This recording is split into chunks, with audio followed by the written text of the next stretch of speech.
A flooded home or business is never easy to deal with. The memories that are lost that you cannot replace. And Aquadam can be another tool in your arsenal to protect your home or business from the hurricane storm surge or the king tides. Look us up online at aquadam.net or give Aquadam a call at 707-764-2119. We can help. Consider advertising on the Opperman Report. We have excellent advertising rates for you. The advertising rates are very affordable. Once your ad goes up and we play the show on the podcast and on the YouTube channel, those ads stay up there forever. And then we play repeats every single night of classic Opperman Report shows. And your new ads will be inserted into those repeats that play every single night. So the saturation is incredible, and the rates are very affordable. Contact me at oppermanreport@gmail.com. If you're in for the fight of your life, stop screwing around and contact KMD Law. Available 24 hours, 7 days a week. Just log into kmdlaw.com, or you can call toll-free 833-4KMD-LAW. It doesn't matter how imposing the opposition may be, because the team at kmdlaw.com are battle-tested and fierce. They will not stop until justice prevails. Contact KMD Law. Emailrevealer.com. Go to emailrevealer.com. We handle adoption investigations, infidelity investigations, email tracing, locate or identify somebody from as little as an anonymous email address, someone owe you money, back child support. We can find that deadbeat and even assist you in obtaining a judgment and recover that judgment for you.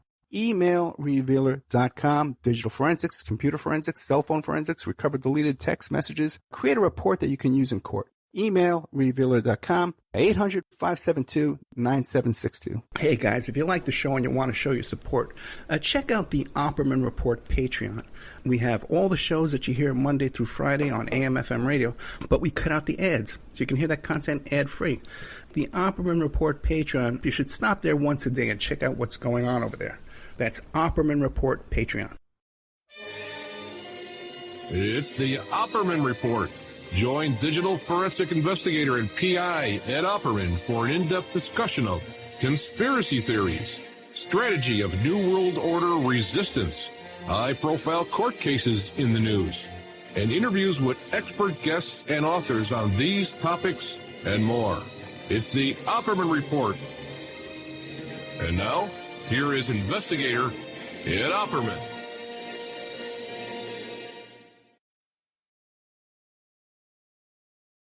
Okay, welcome to the Opperman Report. I am your host, Private Investigator Ed Opperman. Okay, here we go. Oh, my God. All right, what do we do? I'm your host, Private Investigator Ed Opperman. You can find me at Opperman Investigations and Digital Forensic Consulting. Just email me directly at oppermaninvestigations@gmail.com. What else do I always say? Check out the Patreon, our Patreon. A lot of great stuff up there. We just put up a new show tonight with Heidi Hollis, who was from Coast to Coast, with the most of the most. Let's see here. Heidi Hollis, she wrote a book about shadow people and the Hat Man. You know those things you see when you're on meth? Okay, so she wrote like 10 books about the Hat Man and shadow people and this kind of stuff like that. It was an interesting interview. I enjoyed it. So you can check that out. It's on our Patreon. Help support the show. Can really use the support right now. Right, guys, if you can share the show, if you can retweet the show, please, please, please do that. The Spreaker link, I get like another 5% if they listen on Spreaker. This is the big time of the year where the ad revenue, because of the holiday ad revenue is so high. I tell you something, man. You know, I've been complaining the past couple of weeks, about a month, about them doing this construction upstairs. And here it is now, 8 o'clock, on a Friday night, after our holiday. And they're sawing, hammering, and banging. They turned the water off again this week. It's just if you're out there, if you can get like a fake passport, okay, because I'm no longer responsible for what I'm going to do here. And I might need to make a hasty retreat out of the country. There's another show on Patreon, Thoughts Judge, Oppenheimer's Deadly Toys, the Nuclear Weapons Hoax. Oh, boy. That's another fun show. There we got. Remember the whole John S. Captain saga? It's John S. Captain, but my friend there, Ed Parnell, put John A. Captain. John S. Captain was this crazy story about how his girlfriend was involved with the Illuminati and was in something with a dam, this dam in Seattle or something like that, or Portland, Oregon, I forget what it was. Just this, she was murdered, horrifically by these characters. A lot of stuff went on behind the scenes when I did those shows, where I actually was talking to the homicide detectives in that case. A lot goes on here, man. You guys have no idea about. Everybody thinks it's all fun and games. It's a big joke. Anthony Feinstein, Moral Courage, 19 Profiles of an Investigative Journalist. I really enjoyed the show. I really enjoyed this interview. The book looks excellent and really hit home with me. This guy deals with, he gives therapy to journalists that are suffering from traumatic stress and all kinds of stuff like that. Hey, say a prayer for my friend Gigi, okay? She's having a baby. She's having a tough time. And at the same time, her ex is serving her with custody and child support papers. Actually, I think she's emailing me right now. She might be in the ER right this minute, or in the hospital, in a hospital bed. So if you pray out there, please say a prayer for my friend Gigi. A real sweetheart. I know such nice people, man. It's just amazing. Richard Otto, The Paradox of Our National Security Complex, How Secrecy and Security Diminish Our Liberty and Threaten Our Democratic Republic. Amy Villella is an old repeat. Shaylin should not have died. I had Amy Villella on the show years ago, and then after I had her on, she was a local Vegas woman whose daughter died because of the healthcare system. Her daughter was out of the Army and had a lapse in her medical coverage and had this visit to the hospital, and they just kind of shooed her away. And she wound up dying. But this show here, we had Amy Villella on. Then after us, she was interviewed by Rolling Stone magazine. And her career took off after that. She was in Knock Down the House, that film about what do they call them? The DSL Democrats. I forget what they call them. Like AOC and all this kind of thing. This was back in the days when people couldn't say AOC. They were trying to say Alexandria Ocasio, or Alexandria Cortez. No one could say it back when I first interviewed Amy Villella, but then she became a spokesperson, a surrogate for Bernie Sanders. So I had her first, man. Victoria Wentner, my daughter. I stopped mentioning my daughter on the show. Sorry about that. But she interned for Amy Villella when she was, and she coached Amy Villella in her Senate debate.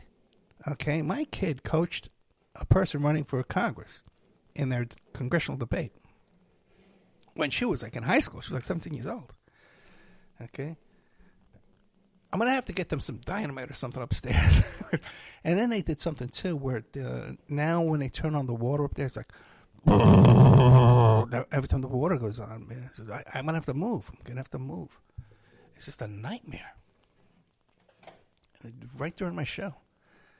Roger Rappaport, Searching for Patty Hearst, the true crime novel. This fellow here, Roger Rappaport, was like a hippie activist type guy during the Patty Hearst kidnapping. And he wound up with Steve Weed, Patty Hearst's boyfriend, wound up living with him. Ian Totten, West Memphis 3. This is all in the Patreon. John A. Captain. We had 2 shows, but all together I did 3 shows with John S. Captain. Okay, but put John A. Captain. He's better off because this guy's a nut. He swears that we took his interview and sped up his voice to make fun of him or whatever. I don't know. But here I got these homicide detectives contacting me. See how we're doing on time. See if the show's over yet. Oh, no, we got another 50 minutes to go. I'll get through it. Don't worry about me. I'll get through it. Warmonger Jerry Kuzmarov from CorporateActionMagazine.com. Warmonger, how Clinton's malign foreign policy launched the U.S. trajectory from Bush 2 to Biden. What a horrible title. But it's a very good interview, so keep an eye on him. Richard Otto again. Miriam Petri, This Family Court Corruption. Tonight we're going to have two shows, John Hankey, Part 1 and Part 2.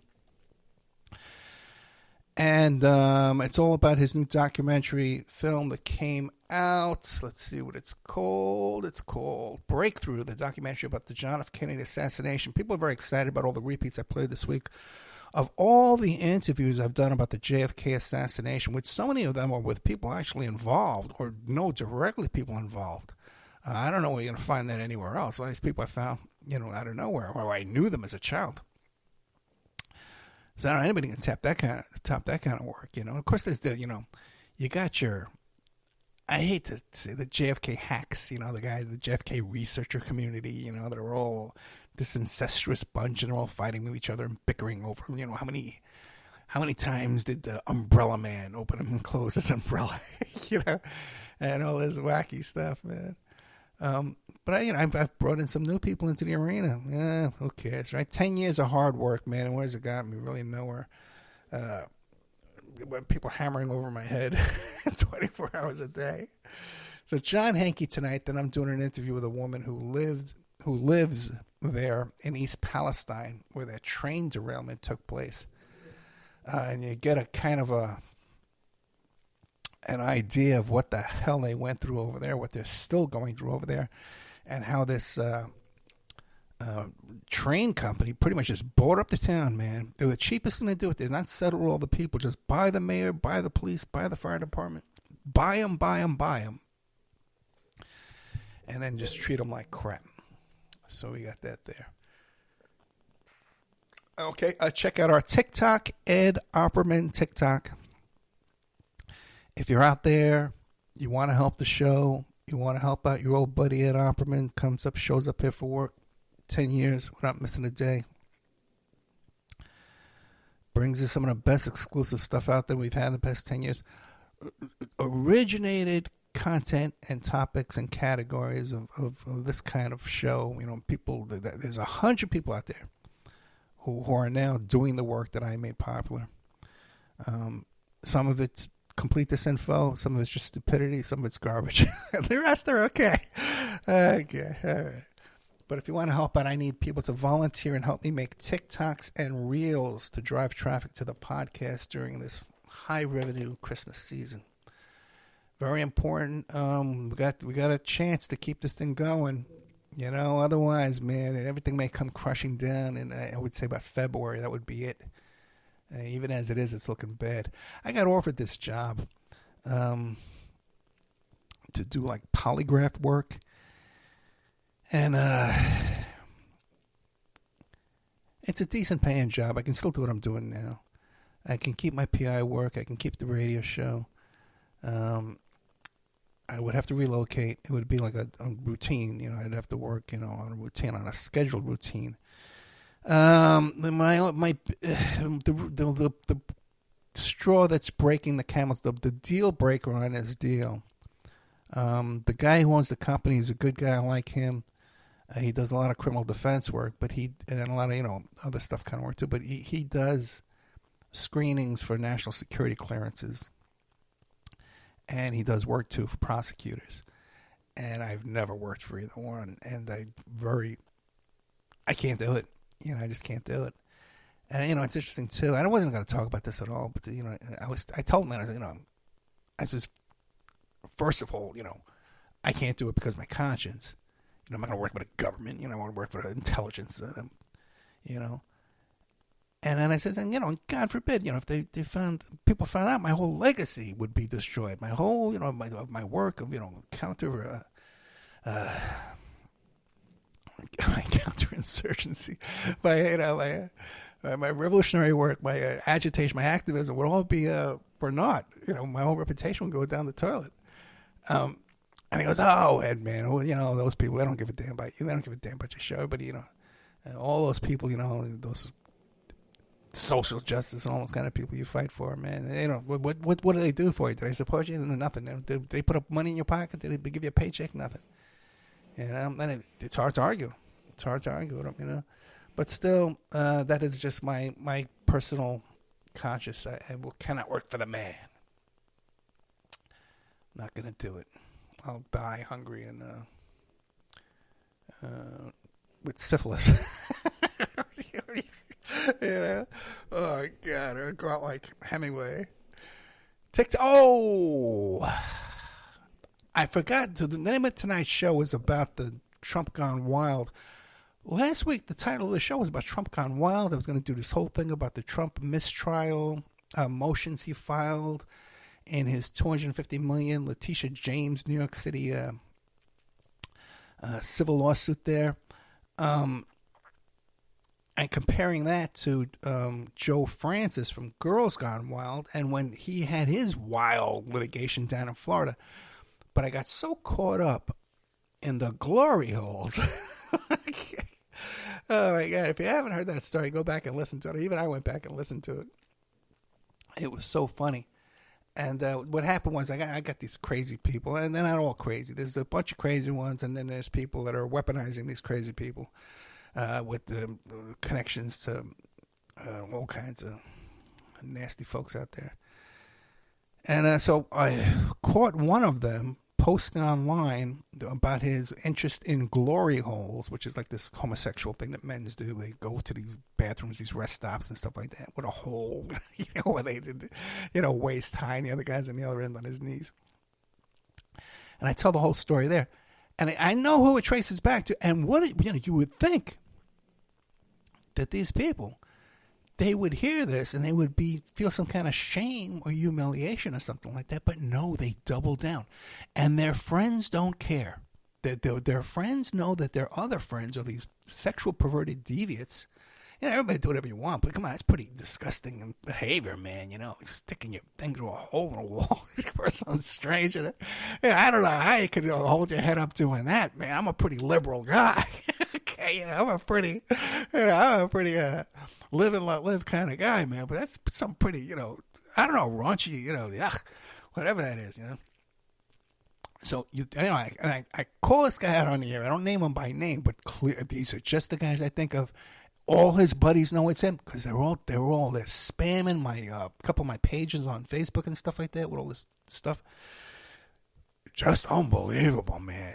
Where I am dealing with some really dirty, filthy people, man. So I forgot to get into the whole thing about the Trump's Gone Wild. President Donald Trump, former President Donald Trump, in his New York City case, filed a motion for mistrial against Judge Ergen, claiming this bizarre, I read the whole damn thing, it was just crazy. And no normal attorney, I couldn't find an attorney to do a mistrial motion like this for me. Basically, the cause of the mistrial was that the judge has a clerk who is a senior law clerk who he seeks advice from, and that the clerk sits too close to the bench. Okay, and it looks like there's two judges up there, which is, the judge can do whatever you want. I've seen clerks really, really run courtrooms, and no one says a word about this. That's just normal stuff. And by the way, too, when I say this stuff to you, and I do sometimes creep up to the creepy line there of giving legal advice. And I know I tend to do that sometimes, and I apologize for that. I don't mean to do that. I'm not an attorney. I'm a private investigator. I'm a paralegal. I have a lot of experience, though, and I give you my life's experience. But let me tell you something. I communicate all week long with judges, former judges, prosecutors, attorneys who listen to this show, or just, listen to the show. They like the show. People, former guests on the show. Talk to them all the time. The guy that's offering me this job is a polygraph examiner. He was a former guest on the show. I keep in touch with these people. We're friendly, and I hear all the time, oh, Ed, man, you were spot on about what you were saying there about the Trump litigation. So it's not this whole thing where people love to dismiss me. Oh, Ed hates Trump, so he just goes on the air and says bad things about Trump every week. No, I'm calling him the way I see him. And by the way, I'm going to get into something because I'm going to get into a whole thing about Trump's chief financial officer crying on the stand this week. Okay, because that's being portrayed incorrectly. And I look, where the chips fall, where they may. Okay, I want you to know what I know. Okay, and you could be an idiot about it. You can not accept it. I don't care. You know, I got a responsibility here. You know, and maybe you should get that book, Moral Courage, and you might understand what my responsibility here is. You might understand where I'm coming from when I put a microphone in front of my face. Okay, it's not for YouTube clicks. And so Trump files this insane motion that I know I could never get an attorney to file for me. Even though my closest buddy, Rich LaRosa, back in Staten Island, I couldn't get him to do it for me. And I got him to do some stuff for me. I got him to do some stuff for me. All right? Get some water.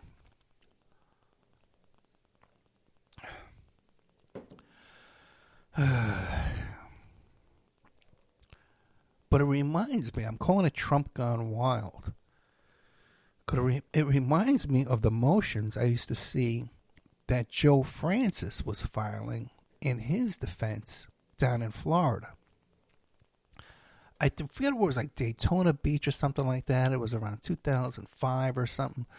Joe Francis says, I'm bringing my Girls Gone Wild down to Florida. And they told him, hey, man, you're not coming down here with that shenanigans during spring break and abuse our young girls here and with your behavior and stuff like that. And he did. He said, oh, I don't care what you see. He went down there. They arrested him, man, for sex trafficking and deep pornography, drug possession, bringing drugs into the jail. Then it escalated and expanded into tax evasions. And this guy hired some serious legal attorneys down there. Yeah, Joe Black working for him at one point. Roy Black. Joe Black was one of the guys in Manhattan from, I think they talk about him in that movie with the Fugazi there with Al Pacino. Donnie Brasco. But so he had a real good legal team. The guy has money. Joe Francis has had money before Girls Gone Wild. I don't know if people are aware of this. I know some people who know Joe Francis very well. He won't even return an email from me. He's not going to come on his show, so I'll say whatever I want. As long as I know it's true. Joe Francis was flying around on a private jet with Paris Hilton. Okay? During that period of time, when Paris Hilton had that sex tape with Rick Solomon, you know, who later on married Pam Anderson, you know, other people. What about he does for a living? Joe Francis was hanging around with Rick Solomon and Paris Hilton on his private jet before Girls Gone Wild. Before flying back and forth to Mexico on jaunts and joy rides. Okay, with all these fun people. Jet setter. I wonder where that money came from. He's living in Mexico now, by the way, too. You know, good old Joe Francis. So Joe Francis had money and was into stuff before Girls Gone Wild. Whatever that was, I don't know. But it was profitable. And by the way, too, you know, in that tape, that Paris, One Night in Paris tape, she's talking about being with this guy and that they've been together for this certain period of time. She was underage when they first started going together. That's on the tape. That's not me saying that. Okay? That's a crime. All right? That's coming out of their own mouths when they're chit-chatting. I don't know why it wasn't cut out. 24 minutes in. Oh, my goodness. So he used to file these bizarre motions, man, where he would talk about the judge and the judge's personal life and stuff. And finally, he fired all his attorneys. He started representing himself. And he had another guest that was on this show early on when the show first started, Steph Watts, who was a producer for, who's that woman? Nancy Grace. Nancy Grace's producer. Nancy Grace's producer was at the council table when Joe Francis was defending himself down there in Florida.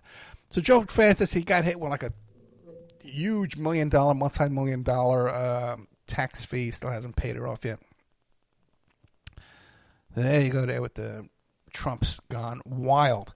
What else has gone with Trump's case this week? Get this, man, is a big one. That guy, Jason Miller.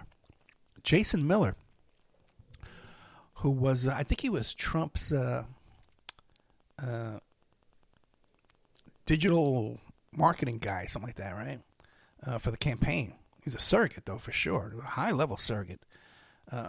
And he was just hit with a lawsuit for rape, sex trafficking, sexual coercion, abuse, battery of a woman, AJ Delgado, who's another high-level 2016 Trump campaign aide, who's like a well-known person, man. She has a career, okay? And she's suing Jason Miller, who had issues previous to this in his own divorce about strippers and all kind of problems with that too, as well, that he came right out and said, yeah, it's all true. Now he's getting these women drunk, sexually harassing them, sex trafficking them. Now, people who see these things right away, right, and they say, oh, these women will say anything for money. Oh, they'll just say anything for AJ Delgado has a real career. This is going to harm her career. Going public, it's difficult enough when these women are surviving this kind of abuse and this kind of trauma to get them to stand up for their rights and seek compensation. It's difficult. And even when you get them to agree to it, it's even more difficult going through the process of the step by step, things. Okay, because it's traumatic. Nobody wants to do this. Nobody wants to go through this. Okay? So for her to stand up and go public like this, that can only negatively affect her career. And she has a real career. She has a career that she's going to get more money from than this lawsuit. So this is not something that's in for the money. But what this also demonstrates very clearly is that Trump does not have that kind of power that he had even a year ago. Even a year ago, because this went on years ago. So in the last year, the year before that, someone like AJ Delgado was afraid to come forward because of the power of Trump. And now the writing on the wall is that he doesn't have that kind of juice anymore. Oh, Ed, you just hate Trump. Ed just makes this stuff up. He goes, oh, these libtards. He said Ed's a libtard. I just heard him say before he's liberal. Okay, fine. Ex-Trump Organization accountant, the CFO, Jeffrey McConaughey, broke down in tears on a witness stand Tuesday. Now, when I saw this, I thought just like everybody else thought when they were reading this. Maybe I didn't hear about this, okay? Maybe because it's, Thanksgiving week, maybe it slipped by you, but, I keep an eye on these kind of things, and I saw this story. And I saw how it was being portrayed in the news because he broke down during the prosecution. He's a defense witness. So when the defense counsel was up there asking him questions, that's all prepared. You're prepared for what they're asking you. But when the district attorney started asking him questions, he broke down, and he broke, and by the way, too, this guy's had to retire. He's had to retire. And he's in a situation where he got what do they call that when you leave? Like a golden parachute of $500,000, right? Exit fee.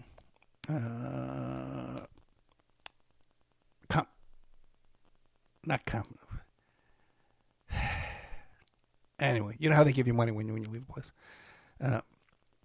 So they offered him $500,000, but he's only gotten $375 of that. They're holding back $125 to see how his testimony goes.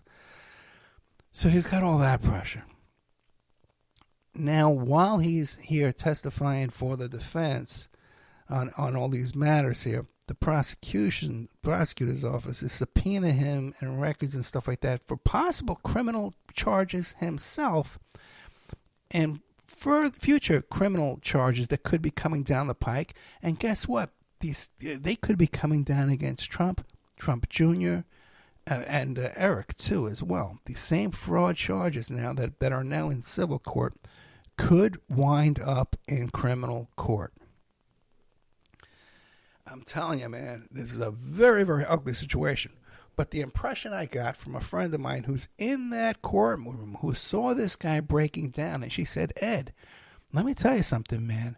When this guy started getting all choked up and breaking down, you could hear a pin drop. And people were traumatized in that courtroom watching this happen. This poor guy who had worked hard his whole life and kept saying, I'm an honest man. I would try to do the right thing. I tried to do the right thing. And now I'm taking the fall for everything here. And now there's the possibility that I'm going to get criminal charges against me too. I just want to, I don't want to be the scapegoat anymore. Like, this guy's got the government down on his ass, and he's got the Trump organization down on his ass, and he's like just suicidal. Okay, but look, even when you got a guy who's guilty, man, this prosecutorial misconduct and abuses and pressure that goes on, man, that's not right either. That's not right either. Another big thing that happened this week was the bail revocation hearing for Harrison Floyd. Now, you remember I was telling you last week, in between glory hole stories. Okay. In between the glory hole stories. How are we doing on time here? 31 minutes. Okay, we might end early because I get them banging upstairs. Harrison Floyd is the fellow who's up there with, I call them, the R. Kelly 3. He's the one with African Americans for Trump, who was part of this group with this ex-cop who became a clergyman, and the former publicist for R. Kelly, who was R. Kelly's publicist during the time that R. Kelly had those little girls. They were little girls. Some of those kids were 13 years old. I think one of them was 11 years old, was getting urinated on, right? Those little girls in cages in Trump Tower in Chicago. She was his publicist, fending off these questions. Okay? The guy's in prison now, so we know he's guilty, right? Anybody argue with that? But this lovely woman was his spokesperson. She didn't quit until after the documentary came out that was just so black and white that there's no one stuck with this guy at that point. Okay? And these three went and they tried to intimidate a poll worker. Okay? So they all get arrested, of course, with the 19 RICO co-defendants. And he couldn't make bail, this guy. He is the one with the most to lose in this whole situation. He couldn't make bail. So he's the only one that was held in there. Oh, the pot guy, they kept him in there and everybody else on bail, but they wouldn't let him out. It's racist. Trump, everyone's racist against Trump. Okay. And then it turns out he got into a fist fight with, there was a federal agent serving a subpoena. He got into a fist fight with them, and then he did a standoff. He locked his door. He had his kid in the house. Well, this guy's out there. And then there was this whole thing about these leaked proffer tapes of Sidney Powell and Jenna Ellis and Cheeseborough and the bail bondsman. Okay, and everyone thought it was Harrison Floyd who leaked these things. I thought it was because the district attorney attached a exhibit of an email chain. His attorney says, yes, we did it. Okay, then later I said, oh, no, we didn't do it. Okay, it was a mistake. It was a typo. Okay, all right. So I thought it was him, okay, and then the DA thought it was him originally. Another attorney fell on a sword and said it was me. And then this guy's been posting some blatant threats, man, to the complainant in his case on Twitter. Okay? So they held a bail revocation hearing on him because you're not allowed to communicate with the victim in the case, in a criminal case, either directly or indirectly. So you can't call them up on the phone and said, hey, you got no case against me, you'll get your bail revoked. You can't drive by their house and yell out the window with a megaphone, hey, you got no case against me. That's indirectly. Okay? So you can't also post on social media, hey, you got no case against me. Everyone, look at her. Everyone bother her. Everyone harass her, stalk her. Now, the judge denied the bail revocation. The guy's still out on bail with some new conditions that now he's not allowed to talk about anything on here.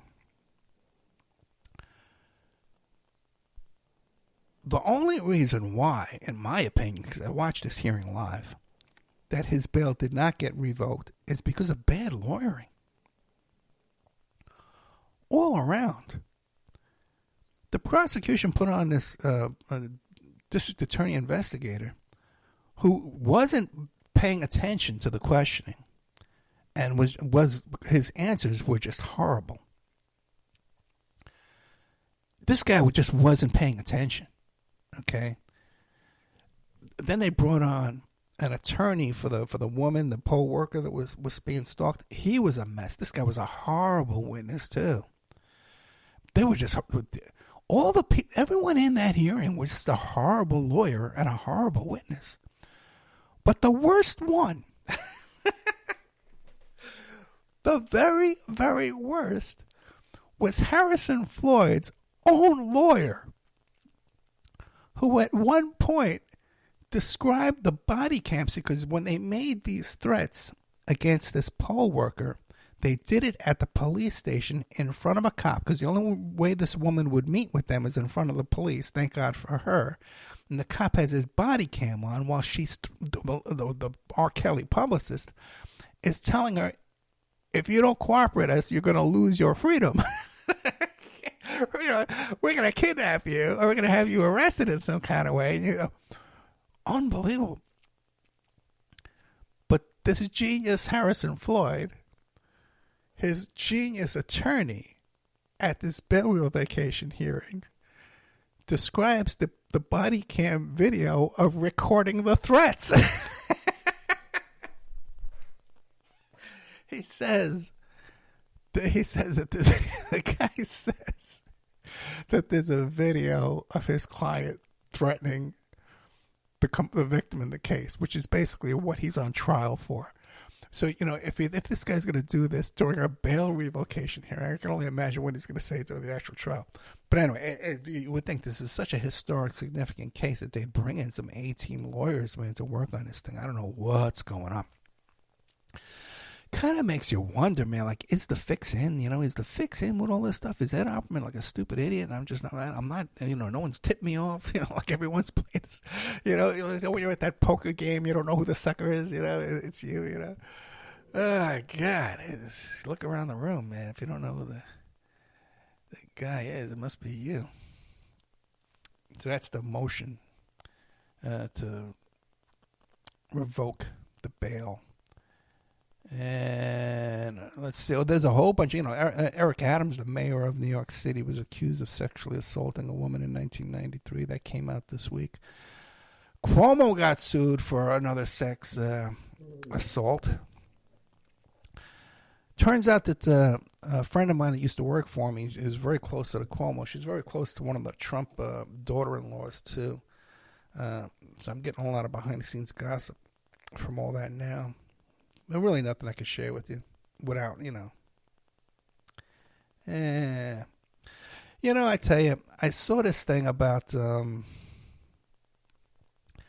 was a poll or a survey or something like that. I forget what the number was, like 60% of Americans on both political parties no longer believe in the American dream. The American dream. What is the American dream anyway? I guess it was a short period of time, like after the Korean War, really, where people were coming home and they built this affordable housing for all these soldiers to come home to, and the people could buy a home, they could buy a car, their wife didn't have to work, one family, a breadwinner, schools were kind of decent for, I guess, and there was a lot of social problems, racism, bigotry, and misogyny, was all fine back then. But the American dream, we weren't living like complete and utter slaves, which has just gotten. I've been doing a show for 10 years, and the first couple of years I would come on, I would be so passionate, and I would be screaming into the microphone, the conditions we live under today are intolerable. And I would talk about the Walmart family and how they own, 30% of the country's wealth assets, they would own, then it became 40%. Who knows what it is? Now they don't even publish it anymore, Things have gotten so much worse economically for the average working man in this country in the past 10 years. It's like night and day, like I never dreamed things could get this much worse so quickly. And not only is it destined, if we maintain this idea that somehow capitalism works for you and me, it can only get worse. And as capitalism fails, end stage capitalism, failing capitalism, it only gets worse and worse. You can see this inflation. Historically, the response to inflation is fascism. Okay, this is history, and you know me, man. If you've been listening for 10 years, I'm no student of history, man. That's one of my worst topics, man. But this is like blatantly right in your face kind of stuff that even a guy like me can keep up with. What I'm seeing even more though today is people consigned to live as slaves. Even these young people, and they're out there and they talk about socialism and my government name, and and I don't conform, and we need to stand up and go Palestine, end the war in Gaza, that they say the right things, but when it comes time to do something for their own self-interest, to stand up for themselves and to benefit themselves, to take a risk, they want to live like good little obedient slaves and get a job at Starbucks, or get a job maybe if they're real edgy, at a thrift store, or people just want to work like slaves. They don't want to take any risk in their lives, which is why you see the advent of these big cartels and who took over the smuggling industry and then the drug gangs that took over. You don't have those kind of independent dealers anymore either that I used to see in my lifetime. The American dream is, if it ever existed, it is now on its final breath. And it's fascinating too. And I wasn't planning on saying any of this tonight. I just saw that we had some extra time. That even the people who you think kind of get it,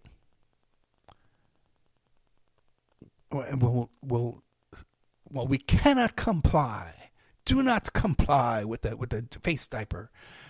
That's their line in the sand. Okay, that they won't wear a mask and they won't get a shot.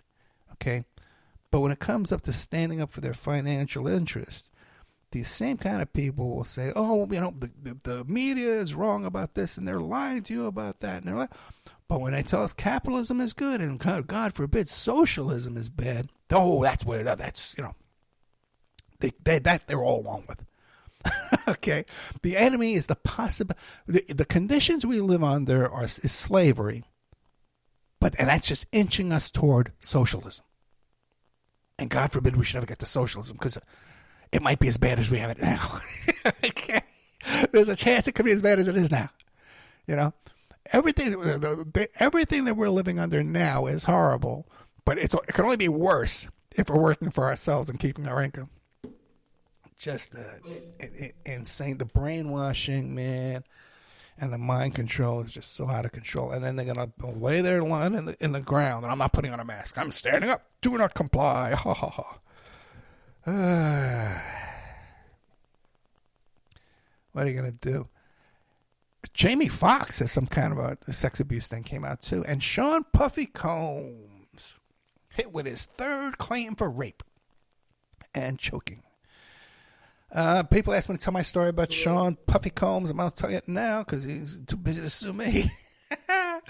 But I ran to Sean Puff Daddy. First time was at the airport, Newark Airport. He was dating Jennifer Lopez at the time. And everyone talks about that. He's a sharp dresser and stuff like that. He was wearing this really baggy suit. It was really oversized. And it was back in the old days, back in the 80s, when you would fly, you'd wear a suit. You know, it was funny, right? And then, what do you call it? He was with a woman who I thought could have been Jennifer Lopez. She was a little chubby, too. Could have been her. But he was with this woman. But then again, he didn't want to kind of be seen with her. It's kind of a weird situation. There was that. The next time I heard a story about Puffy Combs was that when he was involved with Jennifer Lopez at that nightclub and a pregnant woman got shot in the head. Okay? And a friend of mine just happened to be working EMT that night. And he took the woman who was shot in her hand, put her in the ambulance, and she would not stop screaming, "Puff Daddy shot me in the head. Puff Daddy just shot me in the head." Okay, and it got to the point where everyone around them were putting their fingers in their ears saying, "I can't hear you, I can't hear you." And they had Puffy on the ground, and Jennifer Lopez was carrying his gun in his purse, you know, like all this stuff. And he was yelling to his bodyguards and the people around him, "I'll give you 50,000. I'll give you 60,000. I'll give you 75,000 to take the case for him, to say that the gun was theirs. And ultimately, one of his bodyguards did take the case. Anyway, that's what I heard. That's one of the stories you hear out there. You know, boy, I'm telling a lot of stuff lately, man. I think my days are numbered. The Ed Opperman Thanksgiving Day tradition. Once again, it's so bizarre.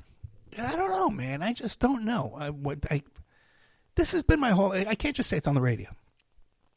It's kind of been my whole life around Thanksgiving that people feel the need to invite me over for Thanksgiving. They think that I have no family. They think I have no friends, that I'm all alone. I did spend this Thanksgiving alone because there's work I got to get done. There's things I need to get done, and there's very little time I have to do it. And on a day when people aren't going to be calling me every 5 minutes and emailing me and texting me with nonsense. Yesterday and today are good days where I can get some stuff done without being bombarded because you have an excuse. Okay, I'm not answering any calls. I'm not answering any emails. Just like everybody else. It's too busy. But it's always been, man, that people have always thought that I have nothing to do on Thanksgiving, that I have had no family. I'm talking about I learned how to carve a turkey at 16 years old from my uncle.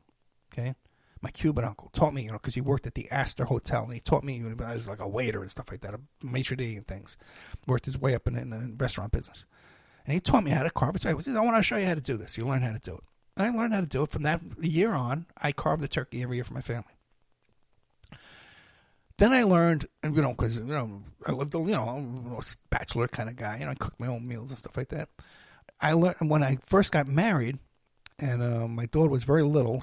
We used to take her to the rec center for tumbling toddlers, I think it was called. She was like 3 years old, and the kids would run around, and they would do, roll around and things, and jump in a circle, and then there was a slide in the middle.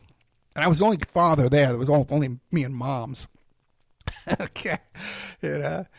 And so at the rec center, I taught a class at the rec center on holiday meals: how to cook, how to carve a turkey, how to make a turkey for dinner, how to make a ham, how to make a goose, lasagna. I taught this cooking class, believe it or not, and it was kind of fun too, man, because I would show them how to make the thing. Sometimes we'd cook it, sometimes we'd eat, but we'd always have wine.